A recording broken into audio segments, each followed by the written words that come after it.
Hi అండి అందరికీ.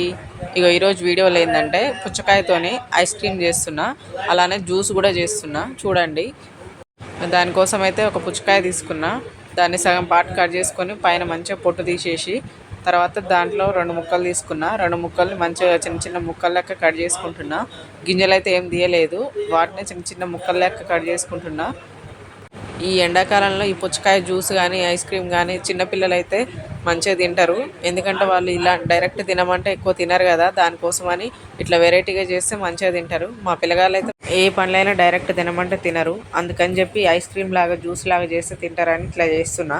మీరు కూడా ట్రై చేయండి. ఇట్లా కట్ చేసుకొని పక్కా పెట్టుకున్న పుచ్చకాయ ముక్కలు ఉన్నాయి కదా, అవైతే మిక్సీ జార్లో వేసుకొని ఇక మంచిగా మిక్సీ పట్టుకుంటున్నా.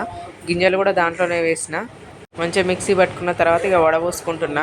అందులో ఉన్న పిప్పి మొత్తం ఇట్లా జల్లెడతో వడబట్టుకుంటున్నా. జ్యూస్ అయితే కింద గిన్నెలకు వచ్చింది, పైన పిప్పి మొత్తం జల్లెల్లోనే ఉంది. అట్లనే ఇక మొత్తం జల్లెడ పట్టుకున్నా. తర్వాత చూడండి పుచ్చకాయ జ్యూస్ అయితే ఇక మంచిగా వచ్చింది. దాంట్లో ఒక పెద్ద స్పూన్తోనే పంచదార వేసుకుంటున్నా. ఈ పంచదార అయితే మిక్సీ పట్టుకునేటప్పుడు కూడా వేసుకోవచ్చు. నేనైతే ఇట్లా మిక్సీ పట్టుకున్న తర్వాత జ్యూస్లో డైరెక్ట్ కలుపుకుంటున్నా. తర్వాత కొంచెం ఉప్పు వేసుకుంటున్నా. ఉప్పు వేసుకోవడం వల్ల స్వీట్స్కి కానీ జ్యూస్లకు కానీ కొంచెం టేస్ట్ మంచిగా వస్తుందని కొంచెం అంతా ఉప్పు వేసుకుంటున్నా. పంచదార ఉప్పు మంచిగా కరిగిన దాకా ఇంకా అటు ఇటు కొద్దిసేపు కలబెట్టుకున్నా. ఈ పుచ్చకాయ జ్యూస్ని అయితే ఇక ఐస్ క్రీమ్ షేప్ డబ్బాలు ఉంటాయి కదా, వాటిలలో నింపుకుంటున్నా.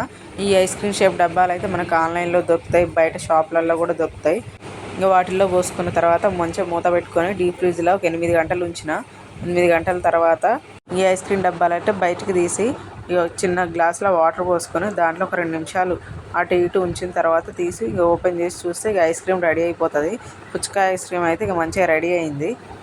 మిగతా డబ్బాలు కూడా అట్లనే నీళ్ళల్లో ముంచి తీసి చూస్తే ఐస్ క్రీమ్ అయితే మంచిగా వచ్చింది.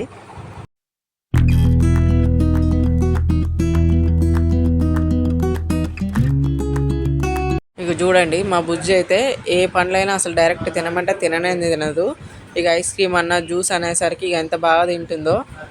ఐస్ క్రీమ్ డబ్బాలకు పోయంగా మిగిలిన జ్యూస్ ఉంది కదా, దాన్ని అయితే ఒక గ్లాస్లో పోసుకొని ఒక అర్ధగంట సేపు ఫ్రిడ్జ్లో పెట్టుకుంటే తర్వాత తాగొచ్చు. ఎందుకంటే కొంచెం కూల్ ఉంటే మంచిగా తాగుతారు కదా పిల్లలు కూడా.